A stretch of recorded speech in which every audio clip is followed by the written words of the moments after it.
Vote গ্রহণে electronic voting machine ব্যবহারের সিদ্ধান্ত নিয়েছিল বিগত আওয়ামী লীগ সরকারের সময় দায়িত্ব পালন করা নির্বাচন কমিশনগুলো। সরকার পতনের পর বর্তমান কমিশন এরই মধ্যে ঘোষণা করেছে জাতীয় সংসদ সহ স্থানীয় নির্বাচনেও ব্যবহার হবে না ইভিএম।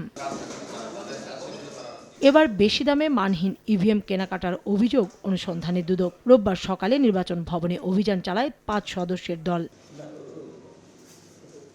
প্রথমে কমিশনের সিনিয়র সচিবের রুমে গিয়ে বিভিন্ন নথি দেখেন তারা। আইটি বিশেষজ্ঞ ছাড়া অভিযান শেষে ইভিএম পরীক্ষা করে জানান নষ্ট পাওয়া গেছে একটি যন্ত্র।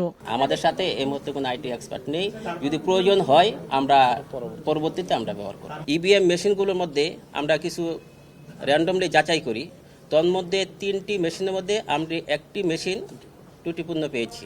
দুর্নীতি হয়েছে কিনা তা আরও যাচাই বাছাইয়ের পর জানা যাবে বলেন কর্মকর্তারা। নিম্নমানের মেশিন ক্রয়ের ক্ষেত্রে আমরা কিছু রেকর্ডপত্র সংগ্রহ করেছি, আর বাকি রেকর্ড আরও সংগ্রহ করা প্রয়োজন। আরও তথ্য উপাত্ত এবং সঠিকতা যাচাইয়ের জন্য আমরা কিছু রিকুইজিশন দিয়েছি। বাকি রেকর্ডপত্র প্রাপ্তির সাপেক্ষে আমরা এটা বলতে পারবো। এর আগে গত ১৯ ডিসেম্বর নির্বাচন ভবনে অভিযানে ঘুষের ৫০০ টাকা সহ এক দালালকে আটক করলেও পরে তাকে ছেড়ে দেওয়া হয় বলে অভিযোগ রয়েছে। কাউসারা চৌধুরী কুমু, সময় সংবাদ, ঢাকা।